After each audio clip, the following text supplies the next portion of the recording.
What's up guys, Nolan here, and I leave for TwitchCon tomorrow where I'll get to hang out with all the biggest names in the game, literally. That includes Nikita and members of BSG. So I've gotten a Q&A together on the Discord. If you're not already a member on the Discord, you can join below. Once you do join, or if you're in there already, you can find in the EFT section, you'll see the Reddit but better section. Or you can just go to the EFT feed where I'll pin that post along with the, hey, I posted a video post that I usually do in the EFT feed if it's about Escape from Tarkov. Please make sure not to double up on questions and just like the ones that you agree with or that you were going to ask anyway. If any of you guys are going to TwitchCon and want to say hi, feel free. Don't be shy. I'll be the tall, ginger, sloth-looking dude with the press pass around my neck, probably a backwards hat. I might play in a tournament while I'm there. I'm not sure yet. We'll update you guys when I can. Otherwise, you absolutely want to follow me on Twitter for the quick updates, and I'll post when I can about anything that I learn or anything that happens on the floor while I am there. Thanks again to everybody over on Patreon and Twitch for the support. I absolutely would not be going if it wasn't for you guys. Last thing I wanted to bring up today was a game that I've been keeping an eye on as best as I can because of its rumored extraction shooter gameplay. Actually, that's not rumored. They said that. They said that at the beginning. I don't know if that's a thing anymore. Well,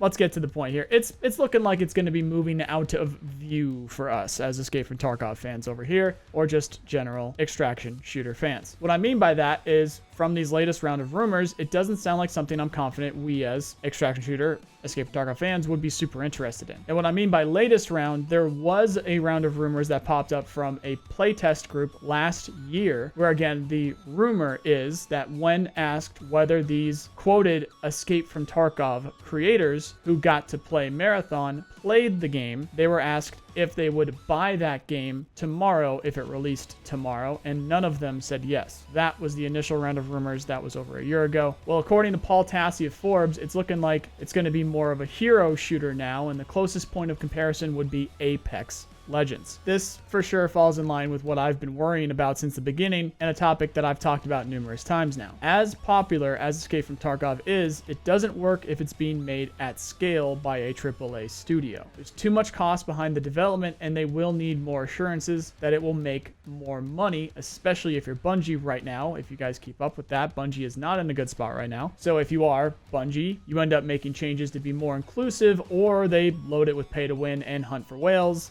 like what BSG are doing now, or at least turning up the dial there when it comes to BSG, after they've realized that they'll need more money for the next project if they want to have a next project. It's just the reality of the industry. You can't get something great unless you have the money, the skills, and the time. Games like Tarkov only come from small studios. Small studios that just can't deliver what large studios can, or else they would be making bigger games, and Tarkov is proof of that. If you need another example, you can use Manor Lords. A lot of you might know that one. That's a strategy game that came out a few months ago. It was mostly a one-man development team with amazing gameplay that took years to develop, but you really run out of things to do after about 50 hours of gameplay. You can't ask any more from that small of a team. But that was the best case scenario. Amazing gameplay, it looked great, it ran well, but you run out of things to do because there is only so much that you can do with that size of a team. The bigger the game, the bigger the team required, the more money that is required. Now where BSG screwed up was their scope, and I think, I'm pretty confident, their experience and design decisions, but really just scope. Deliver on what your team can deliver on, get people onto the wagon, and then keep it moving down the road. If you end up overloading it or trying to add on extra wings or extra platforms, you're going to run into problems. Somehow, this wagon is still on the road. Not running as well as it could be running, but it's